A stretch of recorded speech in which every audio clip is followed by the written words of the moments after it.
ಎಷ್ಟೇ ಬದಲಾದ್ರು ಎಷ್ಟೇ ಮುಂದೆದ್ರು ನಮ್ಮಂತ ರೈತರ ಬದುಕಲ್ಲಿ ಯಾವ ಬದಲಾವಣೆಯೂ ಆಗಿಲ್ಲ. ಬೇರು ಸುರಿಸಿ ಬೆಳೆ ಬೆಳೆದು ಸಾವಿರಾರು ಜನಕ್ಕೆ ಅನ್ನ ಕೊಡೋ ಈ ನಿಂಗಯ್ಯ ಇವತ್ತು ತಗೊಂಡಿರೋ ಸಾಲನ ತೀರಿಸಕ್ಕಾಗೆ ನೀರು ಹಾಕೊಳ್ಳೋ ಪರಿಸ್ಥಿತಿ ಬಂದಿದೆ. ಬ್ಯಾಂಕ್ ಹತ್ರ ಅಧಿಕಾರಿಗಳ ಹತ್ರ ತಿರುಗಿ ತಿರುಗಿ ಸಾಲ ತಂದು ಭೂಮಿ ತಾಯಿ ಮೇಲೆ ಸುರಿದು ಮಳೆ ಬರುತ್ತಾ ಬೆಳೆ ಬರುತ್ತಾ ಅಂತ ಕಾಣೋದೆ ನಮ್ಮಂತ ರೈತರು ಬದುಕಾಗೋಗಿದೆ. ಜೋರೆಲ್ಲ ಕರಿಗೌಡ ಕೆಂಪರಾಜು ಈರಣ್ಣ ಕಾಸಿಮು ಇವರೆಲ್ಲ ಆತರ ಪಟ್ಟು ಜೀವ ಕಳ್ಕೊಂಡ್ರು ಅನ್ಕೊಂಡಿದ್ದೆ. ನಂಬ್ಕೊಂಡಿರೋ ಬೆಳೆಗೆ ಬೆಲೆ ಸಿಗಿಲ್ಲ ಅಂದ್ಮೇಲೆ ವ್ಯವಸಾಯಕ್ಕೋಸ್ಕರ ಮಾಡಿರೋ ಸಾಲ ನಮ್ಮಿಂದ ಬಿಡ್ತಿಲ್ಲ ಅಂದ್ಮೇಲೆ ಸರ್ಕಾರದವರು ರೈತರ ಕಷ್ಟನ ಕೇಳ್ತಿಲ್ಲ ಅಂದ್ಮೇಲೆ ವಿಷ ಕುಡ್ದೆ ನೇರ್ ಹಾಕುದು ಇನ್ನೇನ್ ಮಾಡ್ತಾರೆ? ನಾವು ರೈತರು ದೇಶಕ್ಕೆ ಅನ್ನ ಕೊಡೋದು ಮಾತ್ರ ಗೊತ್ತು ನಮ್ಗೆ. ಹೊಟ್ಟೆ ಉರ್ಕೊಂಡು ಕೇಳ್ತಿದ್ದೀನಿ.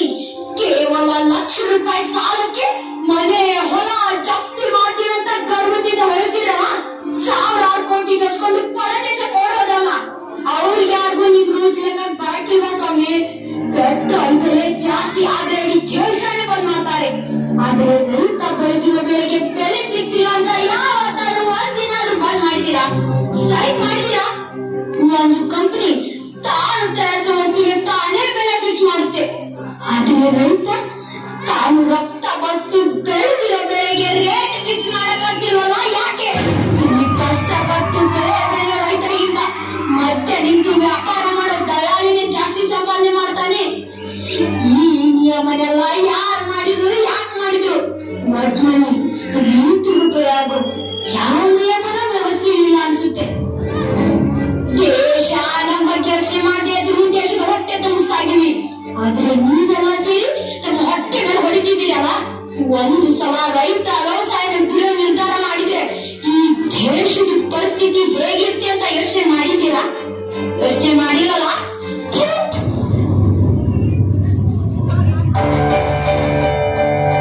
ಕೊನೆಯದಾಗಿ ಒಂದು ಮಾತು ಹೇಳ್ತೀನಿ, ತಿಳ್ಕೊಳ್ಳಿ. ಯೋಧ ಆಗಿರೋ ಸೈನ್ಯ, ರೈತ ಆಗಿರೋ ದೇಶ ಯಾವತ್ತೂ ತರಗಲ್ಲ, ಯಾವತ್ತೂ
చిరుకేరి చేరగా